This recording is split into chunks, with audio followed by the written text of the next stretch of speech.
In my clinical practice, when I think about longevity, I think about not just how long a person lives, but it's the quality of life that they have as we continue to age. So I wanted to share some of the commonalities that I see in my experience with my patients and my clients of those who are, I think, great examples of longevity and what they're doing, what their markers look like, and what we're tracking. So let's dive in.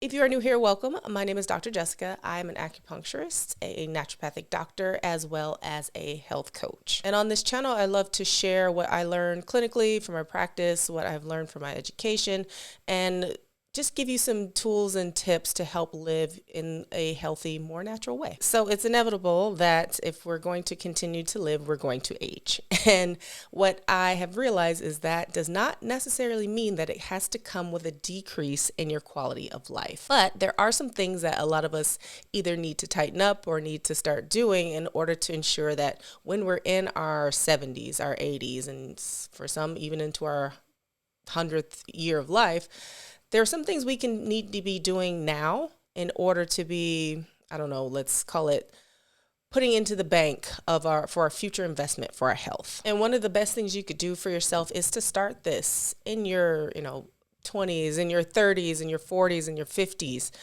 You need to start paying attention to this now. No matter where you are, no matter what decade of life that you're in, it's important that you are starting at some point. So one principle that I really focus on in practice is making sure that this client is metabolically optimized. So what the heck does that even mean? So that takes a look at looking at your metabolic or your mitochondrial health. And there are a number of different markers that I like to use for this. I like to start with the basics, looking at things like your lipids or your cholesterol, looking at your glucose regulation and glucose metabolism.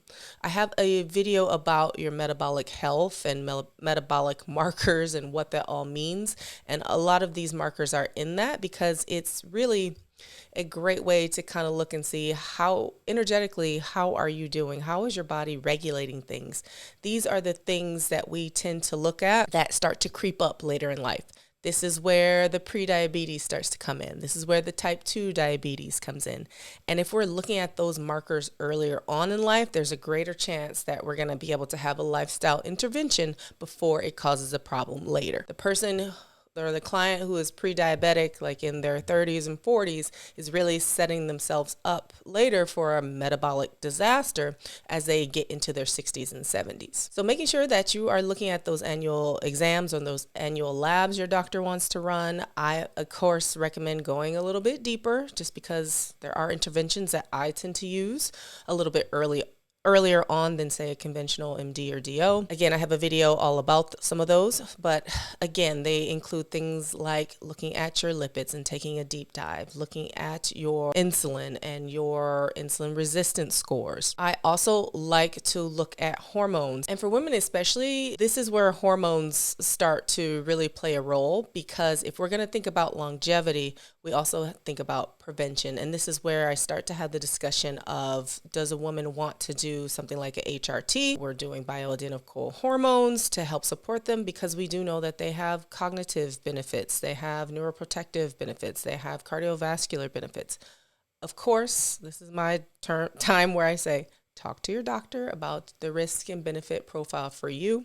But again, as someone who focuses on optimizing health and prevention and thinking about this in the context of longevity, this is where I like to say, let's make sure your hormones are optimized, that we can set you up for your best possible chance at living a long and healthy life. Now, again, just looking at this metabolic picture and setting yourself up, when you're in your 30s, heck, when you're in your 20s, but most 20-year-olds are not watching this video.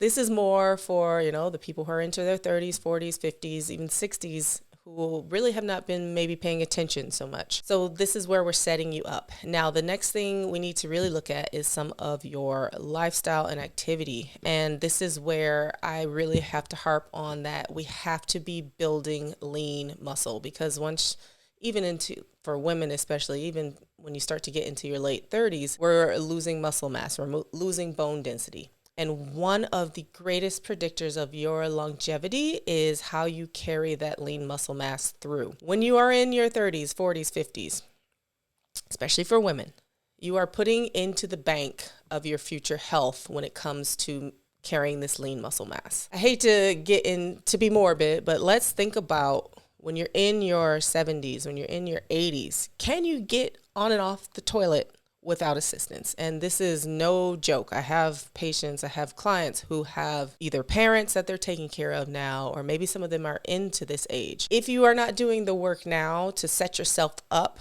for that eventual decrease in muscle mass, because it happens as we age, especially if we're not doing any active resistance training. But if you are not setting yourself up to be mobile, to be active, to have range of motion later on, you're doing yourself a great disservice. So I cannot emphasize enough how important it is to do some type of strength training. And again, my policy or my model of how I do this is always to start easily, start with a couple, maybe twice a week, and to work your way up to what is realistic for you and your goals. Doing what you can now to set yourself up for maintaining a lot of that lean muscle mass later on in life is going to make your life a little bit easier, especially I'm talking physically and I'm talking about mobility wise. You don't want to be the retiree who now physically can't go on the trip that you had been thinking about your whole life, or that your bucket list trip, because you don't have the mobility, or you don't have the endurance, or you don't have the stamina to go up and down the steps or go hike through the whatever. Please, please, please hear me when I say maintaining or building. A lot of us are in the stage where we need to actually build it. To build that lean muscle mass, we need to be doing that. Along with this comes, it's not just going to the gym, you also have to have proper nutrition. Because you're not building any muscle if you're not eating enough protein. That's just pure and simple. I have a video all about exercise and kind of nutrition that goes along with it and what my recommendations are. I will leave that in the description box below. But making sure that you're getting enough protein, no matter what type of diet you have. I don't care if you're vegan, vegetarian, pescatarian, paleo, whatever. I don't really care. What I do care about is that you're actually getting a good balance of macros. So however you need to do that and whatever your specific macro needs are, this is definitely something that I recommend that you look into and that you make a priority. Because we can't build any muscle if we don't have any building blocks to work with. We can do all the resistance training in the world, but if you don't have enough fuel to go through protein synthesis and to grow those muscles, then you're kind of wasting your time. Along with the resistance training and nutrition, there's also the aspect of mobility that we want to keep in mind, right? This is, do you have the mobility to get up and get down? Like, how many older people have you seen can't get off of the floor or can't squat down? And again, this is all about longevity, right? So what you do today is going to determine how well you're going to do in the future. So having some sort of program that goes along with you, that helps you with your mobility, it could be yoga, it could be just basic stretching or functional movements, it could be Tai Chi, whatever it is, just making sure that you have some sort of practice that, and a lot of times this will come with it if you're doing resistance training, because there's going to be, warm up and cool down motions that you're going to want to go through that will help with the mobility and your range of motion. Making sure that you're not neglecting that is also really important. Now, I know there is a lot of talk about resistance training and how important it is. And in some areas, we've kind of demonized cardiovascular training or cardio in general. There is definitely a place for cardio and training your cardiovascular system for cardiovascular health. For everybody, that doesn't mean you have to be running and sprinting. That just means that these could be longer walks. These could be walks on an incline, but something that is challenging your cardiovascular system is important to incorporate as well. We know that strong cardiovascular health is also linked with longevity as well. Keeping in mind a balance of that, it's really all about balance in all of these aspects, but just something to highlight and to bring to the forefront as well, because I feel like it is kind of overlooked sometimes. And again, the cardiovascular health does tie back into not just, training cardiovascularly, but also looking at your nutrition, looking at those lipid markers and that kind of cardiac profile, and working with that by hitting these different areas. So it's all linked together, and this is, for me, all about kind of creating a comprehensive plan. This is something that I do with my clients. It's part of what I do with coaching. So if you feel like you need any help with kind of putting this all together, maybe you're thinking like, I have not really thought about that. And like, I would like to be around and be functional and be healthy for as long as I can be. You can click on the link below in the description box if you'd like to know some ways to work with me. And another aspect that I feel is often overlooked is your sleep, and more importantly, your quality of sleep. It's not just about the number of hours, although as we age, a lot of us tend to sleep less, but we tend to have less quality of sleep. So that means we're not cycling through all those different stages of REM and non-REM sleep. We're frequently waking up throughout the night. Again, this is especially for women going through their perimenopause and menopause. The sleep usually takes a huge hit, but we know that it's important that we're still getting quality sleep because it does help with cognitive function. It does help with our cardiovascular system. It does help us maintain a better weight and help our blood sugar regulation. So also making sure that you're tweaking your routines, maybe, if you need hormonal assistance, whatever it may be to get good quality sleep is something you need to be kind of working out because it really is hugely important.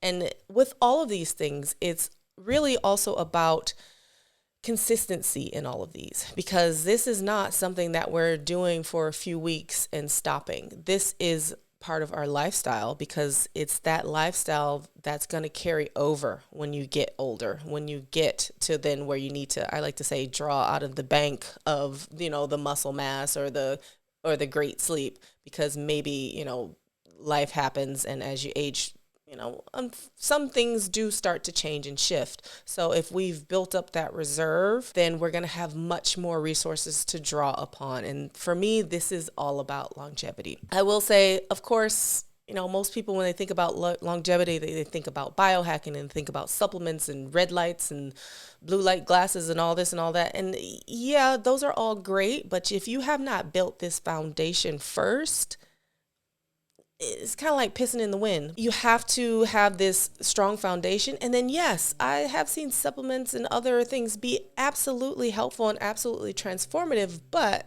if you don't have the base first, it's not going to do a whole heck of a lot. So I hope that this video was helpful, and I hope that you've learned something. If so, go ahead and give it a thumbs up and perhaps share it with someone, because it does help people find this channel and find this information. My goal is always to empower you on your health and wellness journey and give you some information along the way. I will see you in the next video. Bye.